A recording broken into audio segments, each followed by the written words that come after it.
Okay, so the last few weeks we've been talking about electrons. We've been talking about where electrons are located. We've been talking about orbitals and energy levels and sublevels. And you guys are finally starting to become fluent in the vocab, correct? Alright, well, today we're going to go back and we're going to revisit photons and a quantum and talk about electrons a little bit more. So, first of all, who came up with the idea of electrons and orbitals and sublevels? If you remember back to day 1, we talked about Schrodinger just a little bit, right? Okay, well, Schrodinger came up with this idea by studying light. We can see light. Light is around us all the time, so he studied light so he could figure out how electrons move, so on and so forth. So, to get to this conclusion, he was not all by himself. Does anyone know of the other scientists who studied light?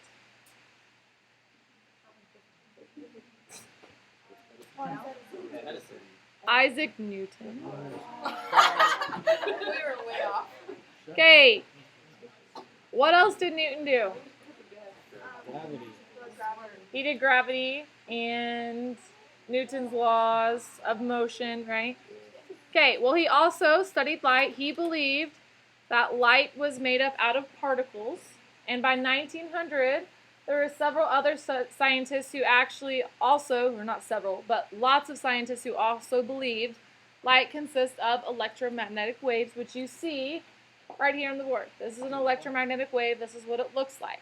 So it's really important to learn how to read these, so we need to learn a couple of vocab. So if we look at our wavelength, we need to look at the points called the crest. So if we look up here, we have the top of that wavelength. And if we look over here, we have the top of this wavelength. Okay, these are called the crest. This is the important part of the wavelength, because if you notice, if you go from the top of the first crest to the top of your second crest, if you measured that, we would get the wavelength. So wavelength is measured in meters. So in order to get the wavelength, you have to be able to measure the top of the crest. Down here at the bottom is your trough. And over here, the line that you guys see going through your wave, this is the origin. This is where the wave started. So what I kind of like to try to give you a example, I guess, is if me and Brianna were holding a jump rope and we pulled it as tight as possible, it wouldn't be on the floor, it wouldn't be on the ceiling, right? It'd be straight between me and her. So that would be our origin. Well, if I rose one end up to try to make a wave out of it, it would go up and then it would go all the way down to get to her, right? And then she could do the same thing back to me. So we're creating wavelength. We were creating different crests and troughs, correct? Okay. Okay, so a couple of other words. Another one is called the amplitude. Amplitude is the distance from your origin to the top of the crest, so how high is it going? And then wavelength. If you notice wavelength, we have a very interesting symbol meant to represent wavelength, correct? Scientists like to use Greek letters. This is the Greek letter, lambda. And it's a little hard for us to draw sometimes, so I always like to kind of show you how I draw lambda as I start off by drawing kind of like a sideways wave. I go like that, I draw a sideways wave, and yes, you have to make the sound effect. Okay, and then I add kind of like a tail in the front. It kind of looks like an upside down Y to some degree, correct? Okay, but to me, if you look at the first line that I drew, it kind of looks like a wave, doesn't it? That's how I can remember. Lambda is wavelength because that looks like this portion right here looks like a wave to me. Okay, so that's how I remember that it is wavelength. Frequency is a Greek letter. I'm pretty sure that's nu. I don't remember exactly, but it's nu. And it just looks like a V, but if you look, it has a little tail in the front as well. Okay, so wavelength is the distance between your crests. Frequency is how fast your waves are moving. Okay, so the longer your wave, so the bigger the distance the wave covers, the less you're going to see per second, correct? The longer it's going to take it to move. The shorter your wavelength, which means your waves are closer together, the more waves you're going to have every second. Okay, this idea of units per second is what frequency is, and it is actually measured in hertz. Has everyone heard of hertz before? But we probably haven't used it in math before. We haven't used it as a unit before. Hertz is actually seconds. Okay, hertz is the reciprocal of seconds. It's actually 1 over s. So when we're doing math with hertz, we're probably going to be trying to get our seconds to cancel out. So again, hertz is 1 over s. Same thing. You can use them vice versa. I usually, when I'm doing math, I usually put 1 over s so that I remember to cancel out my seconds.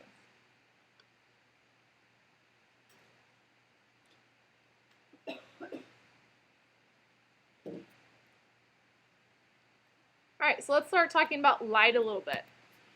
So, light, we all can see light. We can walk outside, you can look out the window, you can see light.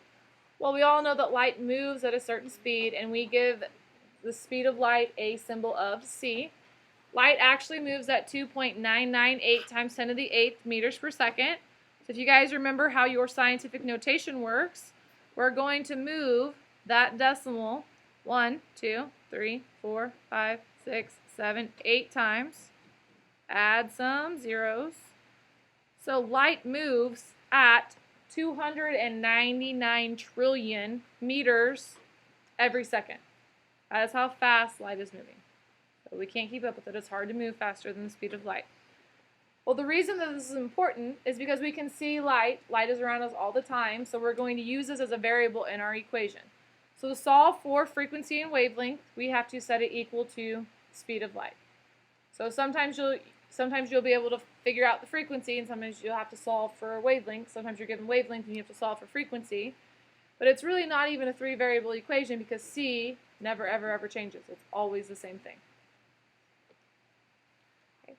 Wavelength and frequency are inversely proportional. You guys have probably heard me talk about this before.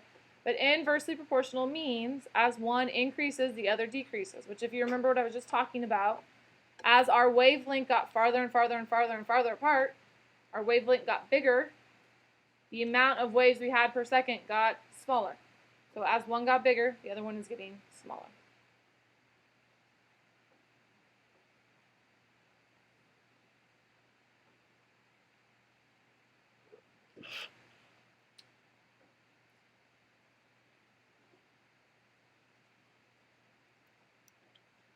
Okay, so all the light we see around us right now is electromagnetic waves.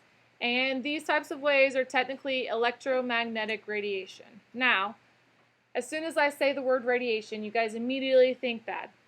Because every time radiation is used with you guys, it's used in a negative context. When you hear radiation, you think of cancer treatment. When you hear radiation, you think of nuclear power plants, right? Okay, well, radiation isn't always harmful. Radiation, you're being exposed to radiation right now just by light. Okay, light is a form of radiation. That's why if you're exposed to too much sunlight, you get skin cancer, right? Okay, radiation is not always harmful immediately. Okay, sometimes it takes a long time. Sometimes it's not harmful at all. So let's look at some of these examples. You see radio waves. Well, right now you're being hit with radio waves, and I don't know about you guys, but I've never heard of anybody dying from being exposed to radio waves. Anyone else? No, but those are a type of electromagnetic radiation. It's just not a very harmful type. Okay, then we have microwaves. Again, I haven't heard of any microwaves killing anybody. I'm sure it's possible. Not saying it won't happen, but as of right now, not very harmful. Then we get to infrared waves. Infrared waves, it's kind of becoming a trend right now to use in cooking. Infrared grills outside, we're starting to cook with them. Then we have visible light. So if you look at my range, visible light is more dangerous than microwaves, radio waves. And then we start getting into the more dangerous one. We have UV waves, which is what is actually causing skin cancer, right? Then we have X-rays, and then we have gamma rays, which are the really bad guys. So the shorter the wavelength, the more dangerous the waves. So which of that list do you think has the shortest waves? Gamma. Which one has the longest? Radio. That's why you can pick up radio waves a long ways from the radio station, because they're such long waves. Okay, so sunlight is actually a continuous range of frequency and wavelengths. So when you are seeing sunlight, you're actually seeing every color of the rainbow, right? But when you see specific colors, you're actually seeing specific wavelengths, specific frequencies, and your eyes kind of convert those frequencies and wavelengths into colors. Okay, so When sunlight passes through a prism, we get the different colors, which you guys learned in elementary school, rainbows. It's in Roy G. Biv. We start with red and we end with violet, correct? And this is what it looks like. Electromagnetic spectrum. You start with the least harmful and it goes to the most harmful. And if you look right here on our spectrum, oops.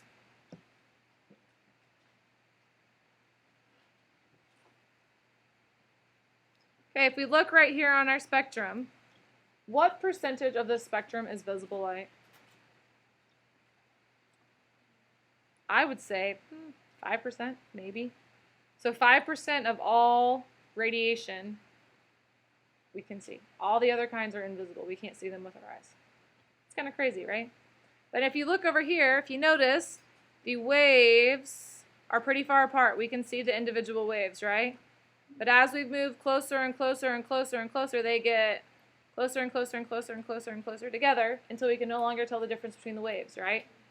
So over here is where we would probably put our gamma waves. Over here is our radio waves. As our wavelength gets shorter, the danger gets shorter.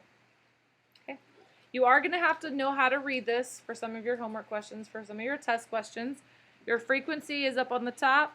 Your wavelength is down on the bottom. The wavelength just gives you the scientific notation because wavelengths can be really big to really small. Okay, so whatever your scientific notation is what you look up. Okay, this is where I would usually stop, but we're going to continue. We're going to do 2 days today. Okay, so now we're going to start talking about the atomic spectrum. Okay, electrons move into higher energy levels when they absorb energy. What kind of energy do they absorb? Light energy. What do we call that? Quantum, right? Okay, when they lose this energy, they return to their original energy level and they emit light while they're doing this. So it's kind of like a sugar high. You guys can eat a whole bunch of candy and you get really hyper, but then eventually you crash. Okay, you go back to your home state or even worse. So as they do this, as they are emitting light, we can see this in a form of something called the atomic emission spectrum. This is the frequency of light emitted by an element, and we separate them into discrete lines. So basically, if we look at this picture down here,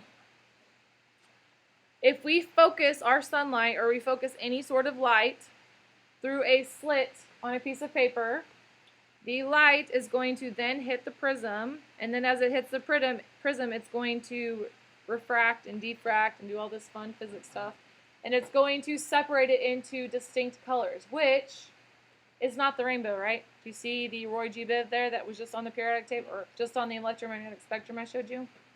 No. We can see part of it, can't we? Right? Because not every element is going to give off the full range, because it is not white light. Each element is going to give off its own personal characteristic of light. That's why elements burn different colors. So, let's look at some of them.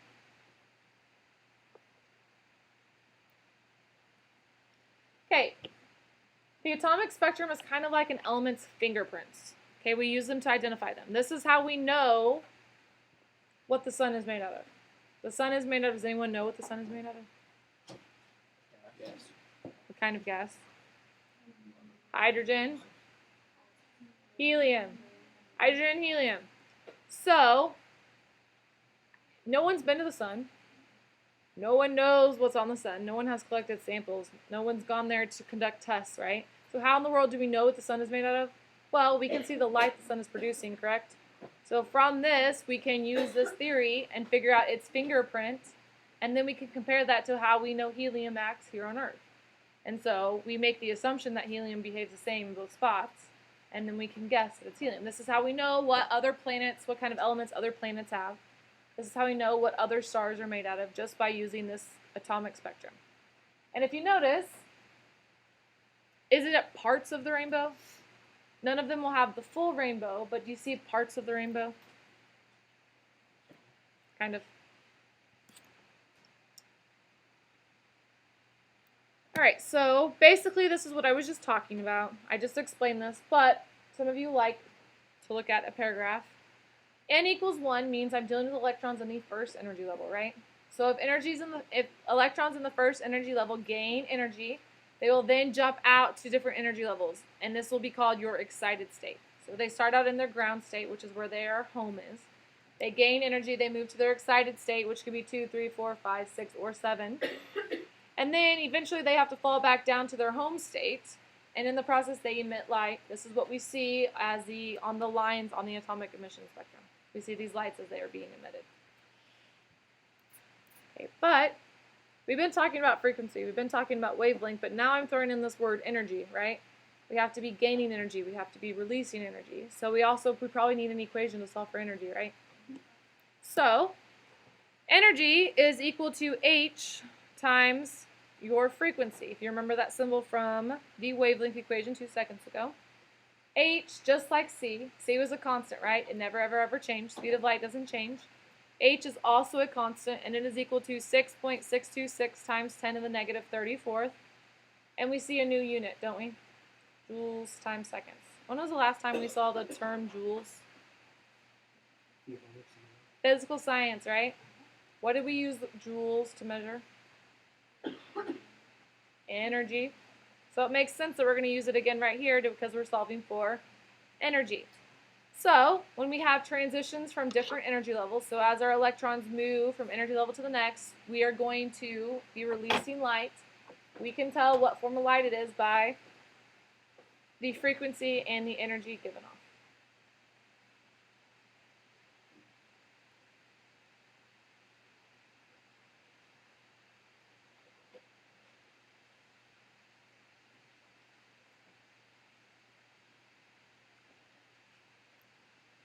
Okay, so some people like pictures. Let's look at a picture. So here we have an electron. The electron is nice and happy. It's in its house, in its orbital. It's hanging out, minding its own business. And in comes a photon. Well, what in the world is a photon?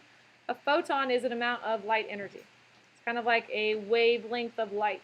It comes in, it hits the electron, causes the electron to move orbitals, so move to a different energy level. It's still orbiting the nucleus, just in a different spot. And it is now in its excited state. Well, eventually the electron has to move back home.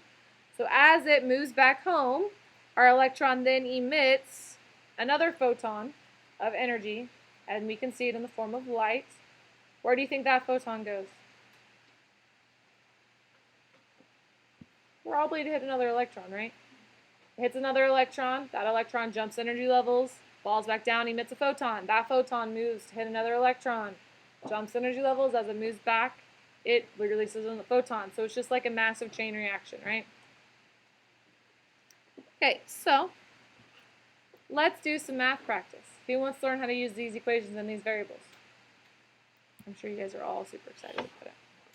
Okay, so we're going to do 2 problems, one for each type.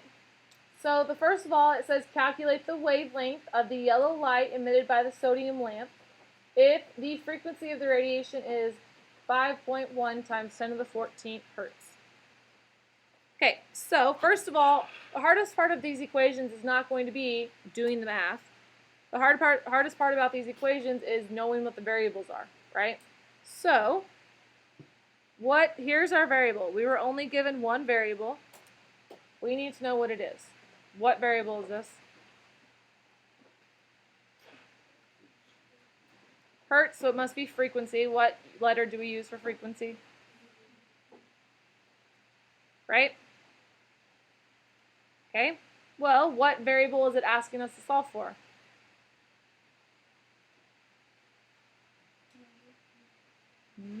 Not yet. Wavelength, right? It's asking us to solve for wavelength. So we need an equation that involves frequency and wavelength. Anyone have one? Huh?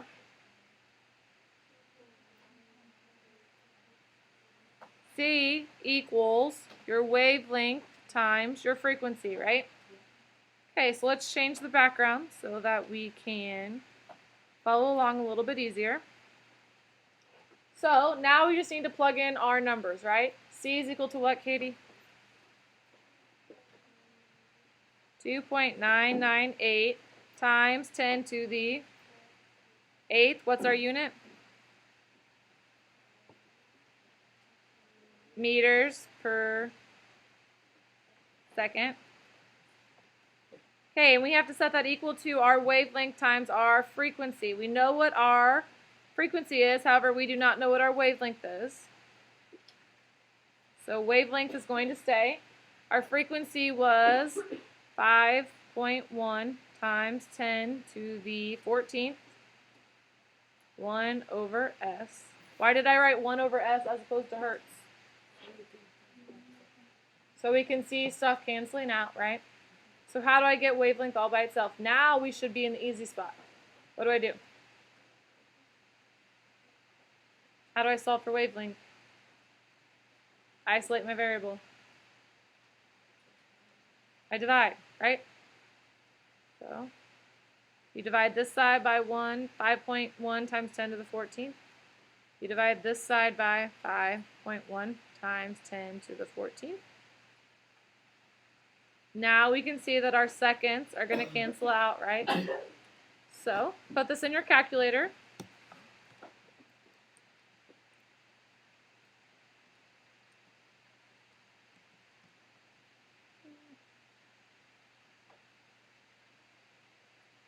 And we get 5.87 times 10 to the negative 7.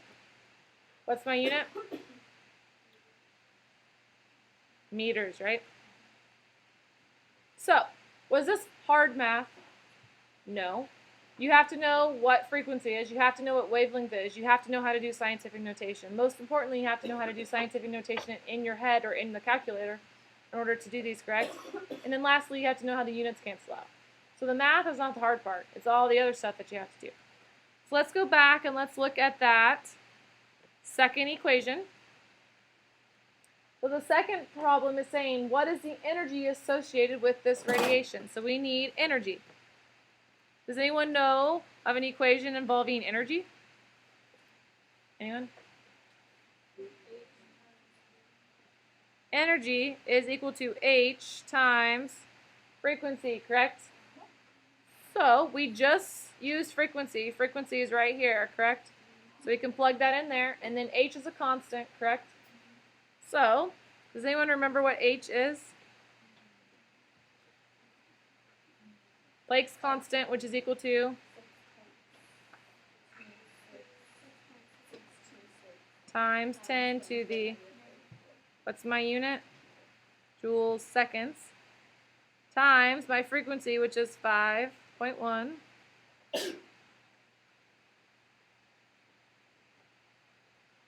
This one I don't even have to isolate a variable, I just have to plug it into the calculator, right? So if you do 6.626 to the negative 34th times 5.1 to the 14th, you get 3.38 times 10 to the negative 19th. And what's my unit? Joules. Sorry, I kind of started running out of the room towards the bottom. But I can rewrite it up here. My answer is going to be 3.38 times 10 to the negative 19th.